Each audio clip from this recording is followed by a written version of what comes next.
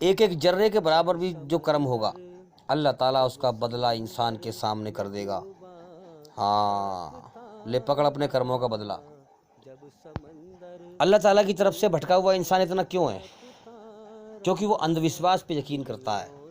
زیادہ تر انسانوں کی بھیڑ اندھ وشواس پہ یقین کرتی ہے، سچائی کو دلیل کے اعتبار سے نہیں غور کرتے اور دلیل کے اعتبار سے سچائی کو حاصل نہیں کرتے، اس لیے لوگ دھرتی پہ زیادہ تر گمراہ ہیں۔ اب دیکھو، یہ سوچنے والی بات ہے کہ ہمارے ہندو بھائی یہ سمجھتے ہیں کہ گائے کے اندر سبھی دیوی دیوتاؤں کا نواس ہے، یعنی گائے کے اندر سبھی دیوی دیوتا نواس کرتے ہیں۔ سمجھ میں آ رہی ہے بات؟ 33 کروڑ دیوی دیوتا ہیں، اب من گڑنت بنائے ہوئے دیوی دیوتا، بتائیے گائے کے اندر نواس کر رہے ہیں، کوئی ثبوت ہے اس چیز کا؟ بس اندھ وشواس کو ماننا ہے آدمی۔ جو دھوکہ اور اگیان کٹر پرمپرا ہیں، جو خود غلط راستے پر ہیں، وہ اچھائی کو چیلنج کرتے ہیں، کٹر پنتھی کہہ کر کے اسلام کو چیلنج کرتے ہیں وہ ہیں۔ ارے میرے بھائی، زندگی موت کی طرف جا رہی ہے، اپنی خیر منا۔ تیرا بنانے والا تیرا کیا بنائے گا اگر تو ذرا بھی چیٹنگ بازی کرے گا؟ اس کی بنائی ہوئی رچنا کے خلاف چلے گا تو تیرا کیا بنائے گا وہ؟ ہاں، اتنا غافل نہ ہو، اتنا بھٹک مت دنیا کے اندر کہ تو سوچ رہا ہے موت کے بعد کچھ نہیں ہے۔ جو مکاری، جو بے ایمانی، جو لوٹ مار جو کرنی ہے دنیا میں کر لو، موت کے بعد کچھ نہیں ہے۔ یہ کائنات بیکار نہیں چل رہی ہے، اللہ کے لیے مار کے زندہ کرنا کوئی مشکل نہیں ہے۔ اس دنیا کے پیچھے نہ پڑیں، یہ دنیا دھوکہ ہے، یہ جیون بیکار ہے، کبھی بھی ختم ہو سکتا ہے۔ بھائی میں تو بڑا تعجب میں اور بڑا حیران ہوں کہ اس دنیا سے انسان مر کر ایسے چلا جاتا ہے جیسے اس دنیا میں آیا ہی نہیں تھا، ایسے چلا جاتا ہے جیسے اس دنیا میں ایک ضروری کام سے آیا تھا اور کر کے چلا گیا۔ کتنے لوگ ہیں جو جیت جاگتے، بالکل ہم خبر سنتے ہیں کہ فلاں کا ختم ہو گیا، ارے وہ ختم ہو گیا کہ ہاں لو چلا گیا دنیا سے ہمیشہ کے لیے۔ کوئی پتہ نہیں کس کی ملاقات آخری ہو، کون کب یہاں سے چلا جائے۔ تو جیسے انسان اس دنیا میں ایک ضروری کام کرنے کے لیے آیا تھا، اسے کسی نے بھیجا تھا اور اسے کر کے چلا گیا ہے۔ اب کر کے گیا، کیا کر کے گیا؟ دنیا میں کرم کرنے آیا تھا، اللہ کی بنائی ہوئی رچنا کے آدھار پر اچھائی پہ چل یا برائی پہ چل، اچھا بن کے مرا یا برا بن کے مرا، اللہ کو راضی کر کے مرا یا ناراض کر کے مرا، اسی تحت لوگ دنیا سے مر کے جا رہے ہیں۔ ہاں، اور وہ کام کیا ہے؟ اللہ کو راضی کرنا یا ناراض کرنا، یہ کام ہے۔ اور دنیا کا سسٹم بڑا عجیب اللہ تعالیٰ نے بنایا ہے، کیا شان ہے اس کی کہ لوگ مرنے والے کو ایسے بھول جاتے ہیں جیسے اسے جانتے ہی نہ تھے، جیسے وہ دنیا میں آیا ہی نہیں تھا۔ یہ دنیا بہت بے وفا ہے اور غفلت کا جہان ہے، یہاں کوئی کسی کا نہیں ہے، کوئی کسی کا نہیں ہے، سب موت پر چھوڑ دیتے ہیں۔ کوئی ارتھی کو، جنازے کو 2 دن تک گھر میں نہیں رکھتا، جو اس کا اپنا پیارے سے پیارا ہوتا ہے وہ بھی کہتا ہے کہ اس مٹی کو یہاں سے لے جاؤ، اب اس کی ہمیں ضرورت نہیں ہے۔ جب تک اس کے اندر جان تھی، روح تھی، آتما تھی، تب یہ ہمارے کام کا تھا۔ اب اس کی جو آتما ہے، جو روح ہے، اب ہمارے کام کی، اب وہ نکل گئی، اب ہمارے کام کا نہیں رہا یہ، اس کو لے جاؤ ہمارے یہاں سے۔ اب لے جا کر لوگ مٹی کے حوالے کر دیتے ہیں۔ تو اس دنیا میں کوئی کسی کا نہیں ہے۔ اگر انسان اپنے بنانے والے اللہ کو ناراض کر کے مرا تو ہمیشہ کے لیے ناکامی ہے۔ تو اس کائنات میں اللہ کو راضی کرنے کے لیے سب سے پہلے ہوش و حواس میں اللہ کو پہچانے، اللہ کی شان کو جانیں، اس کے ادھیکار اسی کو دیں۔ اب دیکھو نا، انسان کی رچنا میں ہے کہ جو انسان کے ساتھ احسان کرے، یہ اللہ تعالیٰ نے انسان کی رچنا میں یہ بات رکھی ہے کہ جو انسان کے ساتھ میں کوئی احسان کرے تو احسان کا بدلہ احسان سے دے ہیں۔ انسان کی رچنا میں ہے کہ جو انسان کے ساتھ احسان کرے اسی سے محبت کرتا ہے انسان۔ کسی نے آپ سے احسان کر دیا تو آپ اس سے محبت کرنے لگیں کہ یہ کتنا اچھا انسان ہے، یہ میرے فلاں جگہ پہ کام آ گیا، اس نے میرے ساتھ احسان کیا، تو آپ اس سے محبت کریں گے۔ تو احسان ایک محبت پیدا کرتا ہے۔ احسان کی تاثیر کیا ہے؟ محبت۔ ہاں، اسی پرکار میں کہتا ہوں کہ سب سے بڑا احسان انسان کے اوپر اللہ تعالیٰ کا ہے۔ انسان کچھ نہ تھا، اللہ نے اسے انسان بنایا، دنیا میں بھیجا، اس کے لیے جیون دیا، پھر جیون جینے کے سارے سادھن پیدا کر دیے۔ سب سے بڑا احسان اللہ کا ہے۔ اب اسی لیے انسان اللہ کو ٹھیک سے پہچانے گا تو اس کا احسان مانے گا، احسان مانے گا تو اس سے محبت ہوگی ہیں۔ ہاں، اسی لیے پھر اللہ کی محبت میں دنیا کی محبت ٹھکرا دے گا اور اللہ کی محبت کو قبول کر لے گا۔ اب دنیا کی ساری محبتیں اللہ کی محبت کے نیچے ہوں گی، اللہ کی محبت سب سے اوپر ہوگی، چاہے وہ اولاد کی محبت ہو، بیوی کی محبت ہو، بچوں کی محبت ہو، مال کی محبت ہو، دولت کی محبت ہو۔ ہاں، اللہ کی محبت سب سے بڑھ کے رہے گی۔ اب یہاں اللہ کی قدرت پر غور کرنے کی ضرورت ہے۔ بڑا عجیب چمتکار ہے اللہ تعالیٰ کا کہ انسان کی رچنا میں ہے کہ جو انسان کے ساتھ احسان کرے اسی سے انسان محبت کرتا ہے، لیکن چھوٹی سی اولاد نے کیا احسان کیا ہے انسان کے ساتھ؟ چھوٹا سا بچہ ہوتا ہے، ماں باپ کو وہ بچہ کتنا پیارا لگتا ہے، کتنی محبت کرتے ہیں اس سے ہیں۔ تو اس بچے نے ماں باپ کے ساتھ کیا احسان کیا ہے؟ الٹا ماں باپ احسان کر رہے ہیں، اس کی دیکھ بھال کر رہے ہیں، کھلا رہے ہیں، پلا رہے ہیں، باپ کما کے لا رہا ہے، ماں اس کی لیٹرنگ پیشاب دھو رہی ہے ہیں۔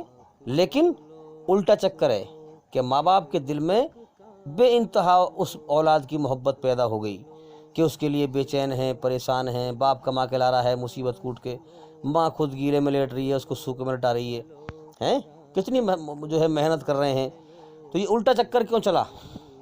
نہ بچے نے کوئی احسان کیا، الٹا ماں باپ احسان کر رہے ہیں، اس کی سیوا میں لگے ہوئے ہیں۔ یہ کیا ہے؟ اللہ کا چمتکار ہے۔ اللہ اولاد کی محبت ماں باپ کے دل میں پیوست کر دیتا ہے۔ کیوں؟ تاکہ وہ اس اولاد کو کمزور اوستھا میں، کمزور حالت میں، بچپن کی حالت میں اس کی پرورش کر سکیں۔ ہاں، تاکہ میں اپنے بندے کو، اللہ نے اپنے بندے کے لیے پرورش کا انتظام کیا، زندگی کا سسٹم بھی بنایا کہ بچہ بنا کے دنیا میں بھیجا، روح کو بچہ بنا کر دنیا میں روح کو بھیجا، اور پھر کوری روح بنا کے بھیجا، پھر کرم کرواتا ہے، پھر اس سے کمزور حالت میں اس کے لیے ماں باپ کو کھڑا کر دیا تاکہ اس کی سیوا کریں، اس کی دیکھ بھال کریں، اس کے کھانے پینے کا دھیان رکھیں۔ یہ ذریعہ بنا دیا اللہ تعالیٰ نے، اور پھر وہ بڑا ہو کر اللہ تعالیٰ اس کا امتحان لے سکے، ٹیسٹ لے سکے کہ یہ میری طرف دھیان لگاتا ہے کہ نہیں لگاتا، مجھے راضی کر کے آتا ہے کہ نہیں آتا۔ تو یہ اللہ تعالیٰ کا چمتکار ہے، یاد رکھیں۔ کوئی بھی انسان ہمارے ساتھ احسان کرے گا تبھی ہم اس سے محبت کریں گے، لیکن بچے نے ہمارے اوپر کیا احسان کیا ہے؟ اللہ کا چمتکار ہے کہ ماں باپ کے دل میں اللہ تعالیٰ اولاد کی محبت ڈال دیتا ہے تاکہ اولاد کی پرورش ہو سکے۔ تو اللہ تعالیٰ ماں باپ کے دل میں اولاد کی محبت پیوست کر دیتا ہے تاکہ ماں باپ خون پسینہ ایک کر کے اسے پال سکیں، اور پھر بڑا ہونے کے بعد اللہ تعالیٰ اس کا ٹیسٹ لے سکے، اس کا امتحان لے سکے۔ اسے جیون کا سمے دے دیا ہے، اب اللہ کی طرف دھیان لگاتا ہے کہ نہیں لگاتا، کائنات کی حقیقت پر غور کرتا ہے کہ نہیں کرتا، اپنے جیون کی جو حقیقت پر غور کرتا ہے کہ نہیں کرتا کہ یہ کائنات دھوکہ ہے، یہ جیون بھی دھوکہ ہے، کبھی بھی ختم ہو سکتا ہے، میری جان کا مالک کون ہے، مجھے کس نے پیدا کیا، کیوں پیدا کیا، مجھ سے چاہتا کیا ہے، یہ کائنات کون چلا رہا ہے، دن کون نکال دیتا ہے، ہم کرم کرتے ہیں دن میں ہیں، رات کو رات کون کر دیتا ہے، پھر ہم رات کو آرام کرتے ہیں، ہماری رچنا بھی اس نے ایسی بنائی ہے، مجھے مرنے کے بعد کہاں جانا ہے، یہ ساری باتیں جب انسان سچائی کی تحقیق کرتا ہے اور غور کرتا ہے تو بے شک اللہ اسے راہ دکھا دیتا ہے۔ تو بھئی میں اس لیے کہتا ہوں کہ دیکھو، کتے سے بھی نیچے نہ گر جاؤ، کتے کو بھی ایک نوالہ ڈالو گے روٹی کا، ایک ٹکڑا گرو گے، اس کی آنکھوں میں بھی جو ہے ایک احسان کا مادہ ہوتا ہے، وہ پونچھ ہلاتا ہے، ہیں اللہ نے ہمیں جیون دیا ہے، اتنا کچھ دیا ہے، ارے ہم اس کا احسان مانیں، اس کا احسان مان کر سب سے پہلا کام یہ کریں کہ اس کا گیان حاصل کریں، اس کی کھوج کریں، سچائی کی تحقیق کریں، جیون کا مقصد کو جانیں۔ اور اس لیے میں بار بار کہتا ہوں کہ بھی ہمارے چینل کے اندر جا کر کے ایک ایک کر کے سبھی ویڈیو دیکھیں تاکہ جلدی سے جلدی اندھکار سے نکل کر روشنی میں آئیں۔ اور میں امید کرتا ہوں کہ انشاءاللہ سوال کا جواب ہو گیا، اور بھئی زندگی رہی تو انشاءاللہ پھر ملاقات ہوگی۔ السلام علیکم ورحمۃ اللہ وبرکاتہ۔ ہوئے مومنو، ایسو عشرت بڑھانے سے کیا فائدہ، خواب غفلت میں سوئے ہوئے مومنو، ایسو عشرت بڑھانے سے کیا فائدہ۔